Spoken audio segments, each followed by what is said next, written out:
ताई ज्या जाडर बोबलात पंचायत समिती गणाचे उमेदवार आहेत त्या सर्वांना तुम्ही निवडून द्यावं हे सांगण्यासाठी उपस्थित डॉक्टर रवींद्र रडी साहेब, नगराध्यक्ष दत्त नगर परिषद, माननीय विठ्ठल बापू, माननीय सोमन आके साहेब, माननीय सदाशिव माळी साहेब, माननीय गोवाळे साहेब, डॉक्टर हेक्टी, या गावच्या आपल्या सरपंच माळीताई, अन्य व्यासपीठावरील सर्व मंडळी, सर्व गावचे सरपंच, गुलाबवाडी असेल, अंतर्गी असेल, बुद्धापूर असेल, नंतर वसपेठचे सरपंच आहेत, सर्व पदाधिकारी, नगरेवाडीचे सरपंच, तिथले सर्व पदाधिकारी आणि माडगाव गावातील लिंबाचीवाडी असतील, अन्य सगळी मंडळी असतील. आता नावं चुकून राहिली असतील तर राजूकडे जरा सॉरी सर्वांची. पण निवडणूक खूप महत्वाची आहे. बाहेरचा नाचला त्यांचं 2024ला वाचलंय, बाहेरचं करून करून मुकलो, सगळा त्यांचा बाजार उठला आहे. हे काय नवीन दुकान नाही त्यांचं. अरे मी तर 100 किलोमीटर लांबचा होतो, संजयराव 100 मीटर पण लांब नाही ना. हिंदी जिल्हा परिषद गट तुम्हाला लागूनच आहे. तर तुम्ही काय बाहेर काय दिवसातून 4 वेळा माडगावला ते येत आहेत आणि त्यामुळं त्यांच्याकडे दुसरा कुठला अजेंडा नाही. तो विषय आता नाही प्रचारात पण घेऊ नका तुम्ही कुठं. त्यांना काय करायचं करू द्या, तुम्ही तुमचं काम करा. ही निवडणूक एक हाती निवडून येणार आहे, एक हाती, अशी परिस्थिती आहे. आजूबाजूच्या सगळ्या वाड्यातल्या लोकांना विनंती आहे, मला गुलाबवाडीला हात जोडून विनंती आहे. जसं विधानसभेला केलं तसंच तुम्ही आता जिल्हा परिषदला पण केलं पाहिजे. कुठलंही काय मनामध्ये तुम्ही मतभेद न ठेवता लकडेवाडीचं वन साइड मतदान झालं पाहिजे, बरोबर ना? एकनाथ आहे तर ऐकण्यात आहे तुमच्या खाली होता. त्यामुळं वसपेठ, राजूबाची वाडी इत्यादी सगळ्या लोकांना विनंती आहे. सरपंच साहेब इथं आहेत, बाकीचे प्रमुख मंडळी इथं आहेत, तर त्यांनी लक्ष घालून, राजू आहे तर तुम्ही सगळे ग्रुप एकत्रित करून, ओवाळे साहेब आहेत तर एक मतानं, एक दिलानं तुम्ही मतदान हे आमच्या दोन्ही उमेदवाराला केलंच पाहिजे, अशी तुम्हाला माझी विनंती आहे. आमचे उमेदवार तुम्ही निवडून द्या, विकासाचं आम्ही बघून घेतो, काही चिंता करू नका, काही काळजी करू नका.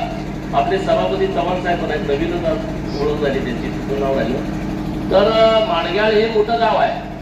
जत तालुक्यामध्ये उमदी, संख, माडगाळ, टपळापूर, बिळूर, शेगाव, बनाळी, दरेबडची ही मोठी गाव आहेत. या मुकंदीसारखं मोठं गाव आहे. तर याचा विकास करणं ही आपली सार्वजनिक जबाबदारी आहे आणि आम्ही काय त्या जबाबदारीपासून लांब पळत नाही. आता काय काय लोक बोलत आहेत मी उपोषणाला आलो, मी लोकांच्यासाठी आलोय.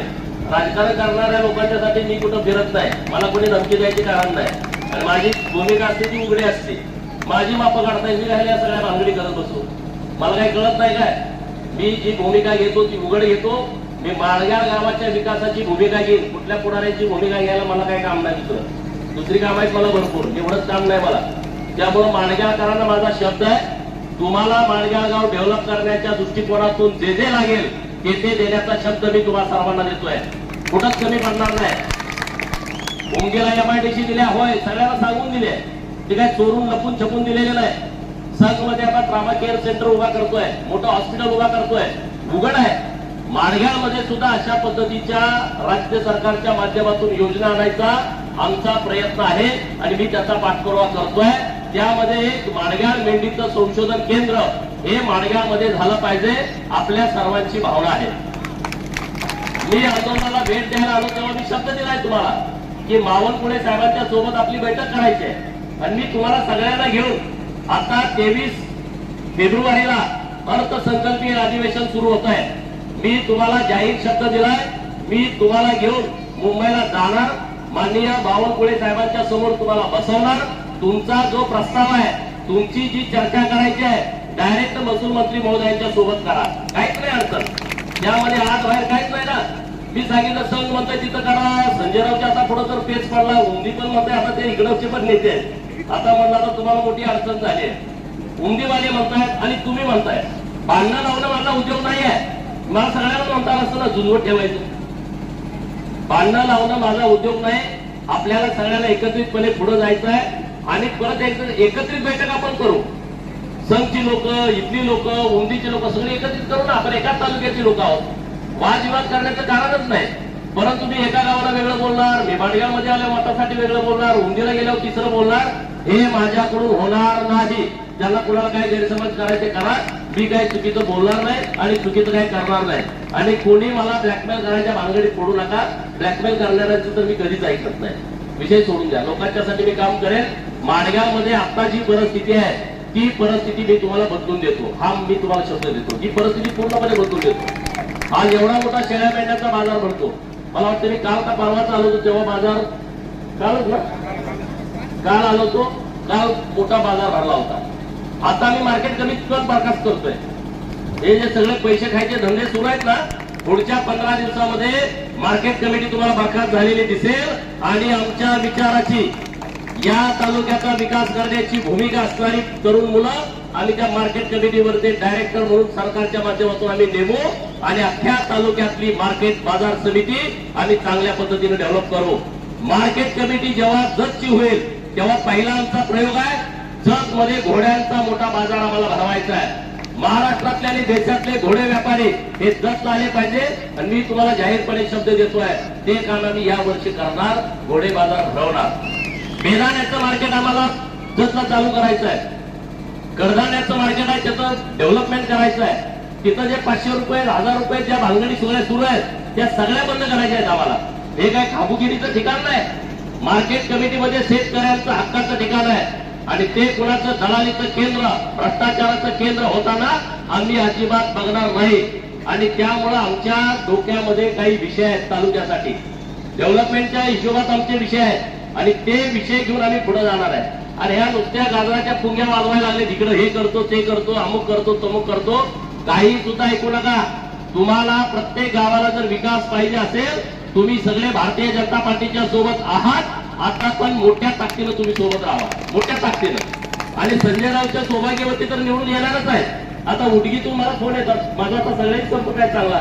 ते म्हणजे 1000-1500 पेक्षा लीड उडगीमध्ये पडणार आहे. 1000-1500 पेक्षा लीड उडगीत जर पडणार असेल.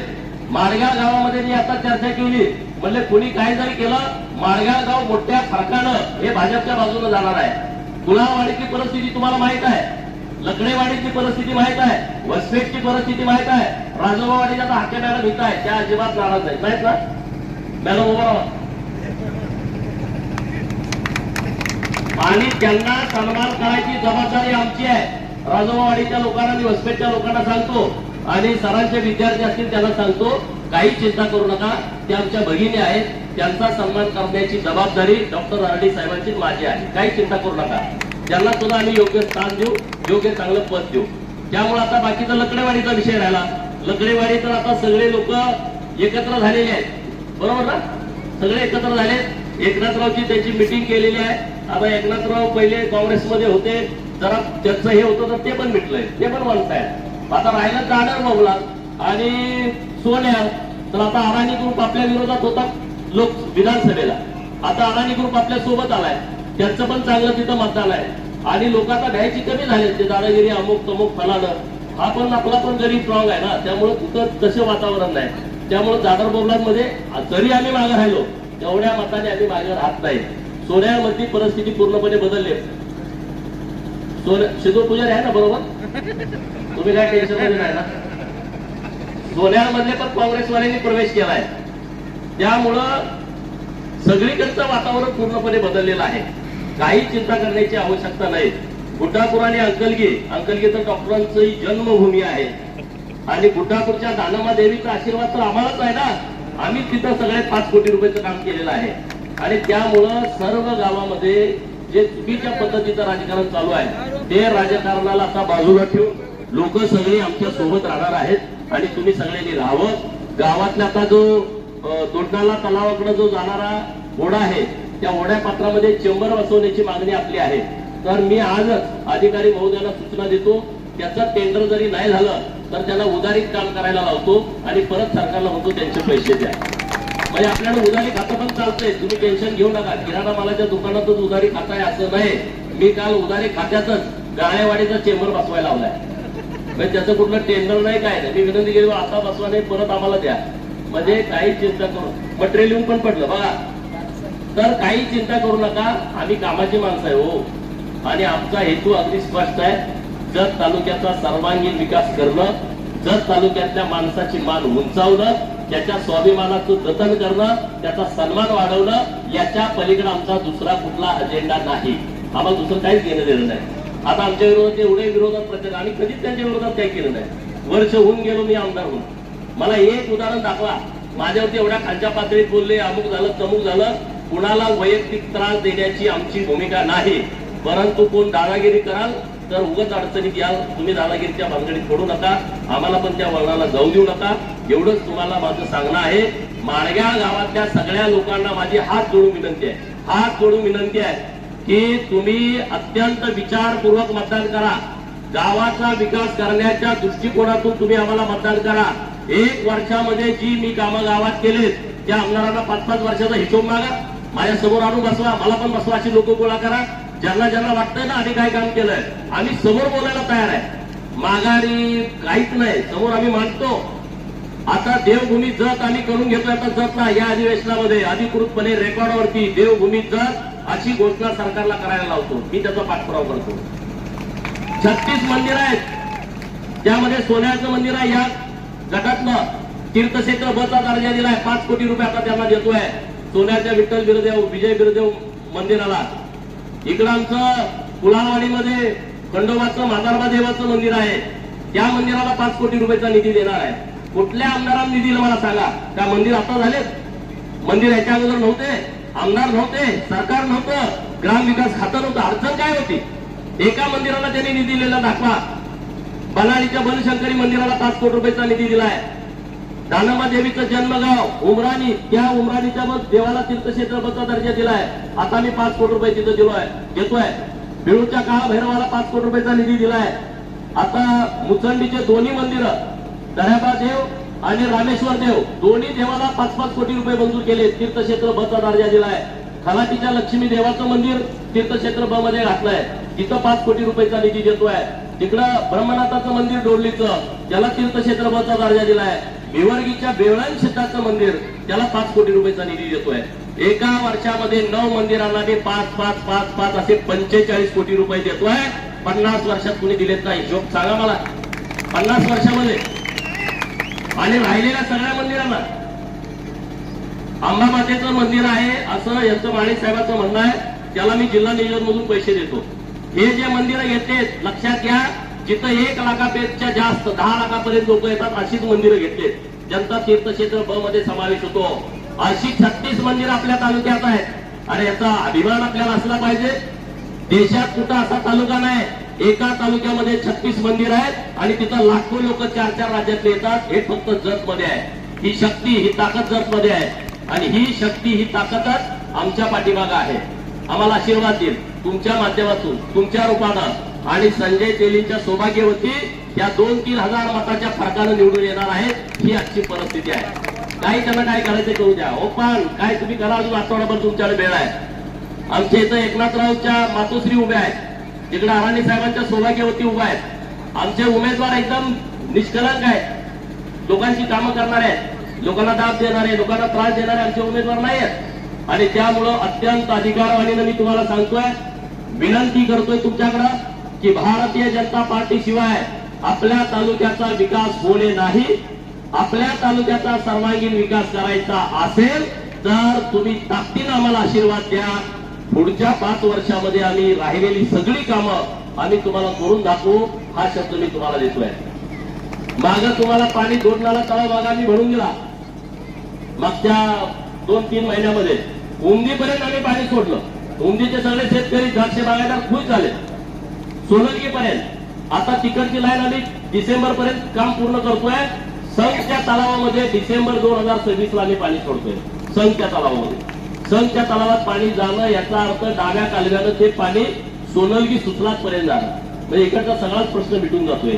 राहिलेल्या गावांना आम्ही, म्हणजे संघ पर्यंत जेवढी गाव आहेत बॅगची चक्करची, त्या सगळ्या गावांना पाणी देतोय डिसेंबर पर्यंत. आणि राहिलेले जी गाव आहेत पलीकडची, तिकोंडी सारखी, कुलतूर सारखी, त्यांना 2027च्या डिसेंबर मध्ये पाणी देतोय. 2027 ला या तालुक्यातलं एकही गाव असं शिल्लक राहणार नाही की ज्या गावामध्ये म्हैशांचं पाणी गेलं नाही. इतकी व्यवस्था मी करतोय, काही चिंता करू नका. आता अंकलीच्या तलावात पाणी सोडायची व्यवस्था लवकर होते. कोळगिरीकडे इकडं दुसरी जी लाईन आहे आपली 18 तलावामध्ये पाणी आम्ही डिसेंबर पर्यंत सोडतोय. नियोजन केलं आम्ही प्रत्येक गोष्टीचं, कुठल्या तलावात, कुठल्या पाझर तलावात, कुठल्या साठवण तलावात, अशा 18 तलावामध्ये डिसेंबर पर्यंत पाणी सोडतोय. 2024च्या विधानसभेला आम्ही तुम्हाला शब्द देता, तुम्ही आमच्या सोबत या. 2029ला मैशाळच्या योजनेचा प्रश्न हा प्रचाराचा मुद्दा असणार नाही. भाषणात कुणी घ्यायचंच नाही. मैशाळचं पाणी द्या, आम्हाला पाईपलाईन द्या, आम्हाला चेंबर द्या, हे सगळं बंद. गेले 25-26 वर्ष ह्याच्यावरती दुकान चाललंय. तो विषय आपल्याला पूर्णपणे बंद करायचा आहे आणि तिथून पुढे आपल्याला जायचं आहे. आता ट्रान्सफॉर्मरचा विषय, मी आमदार म्हणून इकडे होण्याच्या पूर्वी एक महिना टीसी मिळत नव्हते. तुम्हाला मिळत होते का? टीसीयूच्या ग्रुपवरती प्रत्येकाकडून 500 रुपये घ्यायचे. कोण घेत होतं? प्रत्येकाचे 500. 40 लोक असतील, 15 लोक असतील, 50 लोक असतील. परत ते टीसी आणायला गाडी भाड्याला करायची, गाडी पाठवायची, परत त्या गाडीचं भाडं भरायचं. मी आमदार झाल्याच्या नंतर आधी 6 महिने तुम्हाला टीसीला कुणी पैसे मागितले का? जोरात बोला. नाही मागित. तुम्हाला गाडी भाड्याने करावी लागली? नाही लागली. तुम्हाला टीसी तुम्ही मला सांगितल्याच्या नंतर दुसऱ्या किंवा जास्तीत जास्त तिसऱ्या दिवशी येऊन बसते की नाही? मग कसं काय बदल झाला? माझं काय टीसीचं दुकान आहे का काय? हे सरकारचं होतं, करणारा माणूस तुमच्याकडे नव्हता. आता मी तुम्हाला सांगतोय 500 टीसी नवीन लागणार आहे जत तालुक्याला आणि निरंतर मधून ते सगळेच्या सगळे टीसी मी देवाभाऊंच्याकडून आणणार आहे. तुम्हाला परत टीसी मागायची गरजच भासणार नाही. एक ना अनेक विषय आहेत. पुढे अजून 13 गावात जायचं आहे. अचानक आम्ही संध्याकाळची सभा, संजयराव म्हणले तुम्ही आताच आले पाहिजे आणि बेवर्गीची सभा सोडून आम्ही इकडे आलोय. पण इथलं सगळं वातावरण बघितल्याच्या नंतर 1,00,000% आपले बीजेपीचे तिन्हीच्या तिन्ही उमेदवार निवडून येणार आहेत यावरती शिक्कामोर्तब झालंय. म्हणून तुम्ही गाफील राहू नका. पुढचे 5-6 दिवस आपल्या हातात आहे.